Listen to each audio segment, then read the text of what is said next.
పరిశుద్ధ గ్రంథములో నుండి యోహాను రాసిన సువార్త మొదటి అధ్యాయము మొదటి నుంచి 4 వచనాలు మరియు 14 వాక్యము చదువుకుందాము.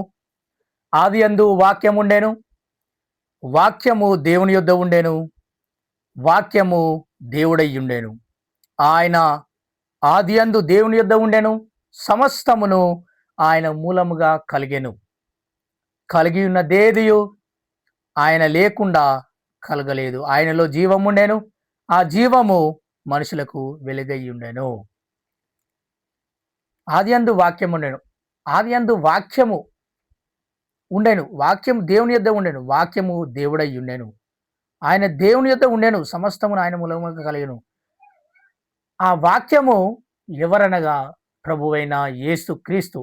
అలనాడు నుంచి ఈనాటి వరకు కూడా ఆ వాక్యము దేవుడై ఉండెను. ఆ వాక్యమే ఎవరనగా ప్రభువైన యేసు క్రీస్తు అని మనకు పరిశుద్ధ లేఖనాలు తెలియజేస్తూ ఉన్నాయి. ప్రియ దేవుని బిడ్డలారా, మనమందరము కూడా దేవుని విశ్వసించి ప్రభువైన యేసు క్రీస్తు నామములో మనం విశ్వాసం ఉంచి ప్రభువుని ప్రార్థించినట్లయితే మనమందరం రక్షించబడే బిడ్డలుగా ఉంటామని మీ అందరికీ యేసుక్రీస్తు నామంలో తెలియజేస్తా ఉన్నాను. కలిగి ఉన్నదేది ఆయన లేకుండా కలగలేదు. ప్రభువైన యేసుక్రీస్తు లేకుండా ఏది కలగలేదు.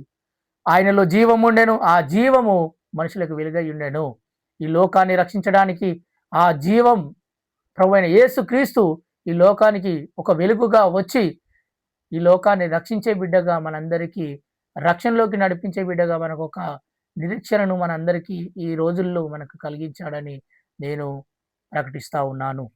అదేవిధంగా 18వ వాక్యంలో ఆ వాక్యము శరీరధారి అయి కృపాసత్య సంపూర్ణుడుగా మన మధ్య నివసించెను. ఆ వాక్యము శరీరధారి అయి కృపాసత్య సంపూర్ణుడుగా మన మధ్య నివసించెను అనగా ఈ వాక్యం ఎవరి గురించి ప్రకటిస్తుంది అంటే ప్రభువైన యేసుక్రీస్తు గారు మన లోకంలోకి వచ్చి 33.5 సంవత్సరములు ఈ లోకంలో బ్రతికి 3.5 సంవత్సరములు సువార్తను ప్రకటించి అనేకుల రోగులను ముట్టి స్వస్థపరిచి అనేకులను స్వస్థపరిచి చనిపోయిన బిడ్డలను కుష్ఠరోగులను ముట్టి స్వస్థపరిచి అనేకులను రక్షించాడని మనకు ఈ యొక్క పరిశుద్ధ బైబిలు పరిశుద్ధ గ్రంథాలు మనకు తెలియజేస్తూ ఉన్నాయి.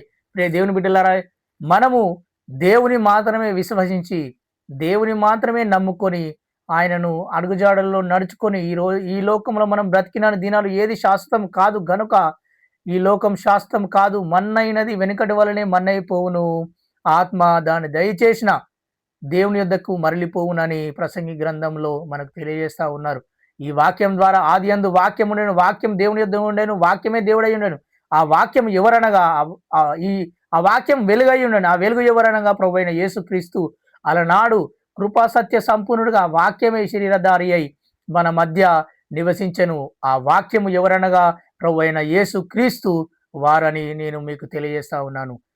దేవుని విశ్వాస బిడ్డలారా, మనమందరం కూడా నరుని నాసికారంధ్రములో జీవవాయువునుదగా నరుడు జీవాత్మ ఆయను. మనమందరం కూడా రేపపాటున నిద్రించు వారమై ఉన్నామని మనమందరము మనసుకు తెలుసుకొని ఈ లోకంలో ఉన్నది ఏది శాశ్వతం కాదని మనం ఎరిగి ఆదియందు వాక్యమై ఉన్న దేవుడు మనందరినీ రక్షించే దేవుడై ఉన్న ప్రభువైన యేసుక్రీస్తుని నమ్ముకొని మన నోటితో ఒప్పుకొని హృదయమందు విశ్వసించి ఈ పరిశుద్ధ గ్రంథములు అనేక గ్రంథాలు ధర్మశాస్త్రాలు ఈ లోకంలో ఉన్న ప్రతి ఒక్క గ్రంథం కూడా పరిశుద్ధ దేవుని గురించిన మాటలు తెలియజేస్తూ ఉన్నాయి గనుక ఆ దేవుని విశ్వసించి ప్రభువైన యేసుక్రీస్తు నామములో మనం ప్రార్థించినట్లయితే యేసు ప్రభువుని నోటితో ఒప్పుకొని ఈ లోకానికి వచ్చి ప్రాణత్యాగం పెట్టి సిలువలో మరణించాడని మనం అందరం నమ్మినట్లయితే మనమందరం కూడా నోటితో ఒప్పుకొని హృదయమందు విశ్వసించితే మనందరిని దేవుడు ఆయన రక్షణలోకి నడిపిస్తాడని మనం ఒక రోజు చనిపోయిన దినములో మన ఆత్మను దేవుడు రక్షించే దేవుడై ఉన్నాడని ఈ యొక్క వాక్యం ద్వారా మీకు తెలియజేస్తా ఉన్నాను. ఆ వాక్యమే మన ప్రభువైన యేసుక్రీస్తు దేవుడని మీ అందరికీ తెలియజేస్తా ఉన్నాను.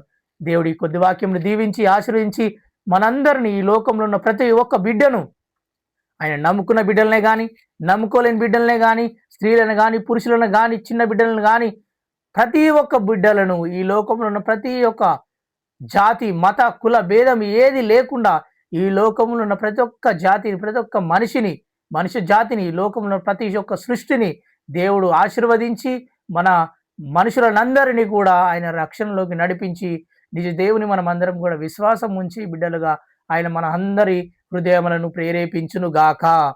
ఆమెన్. Thank you. వందనాలు.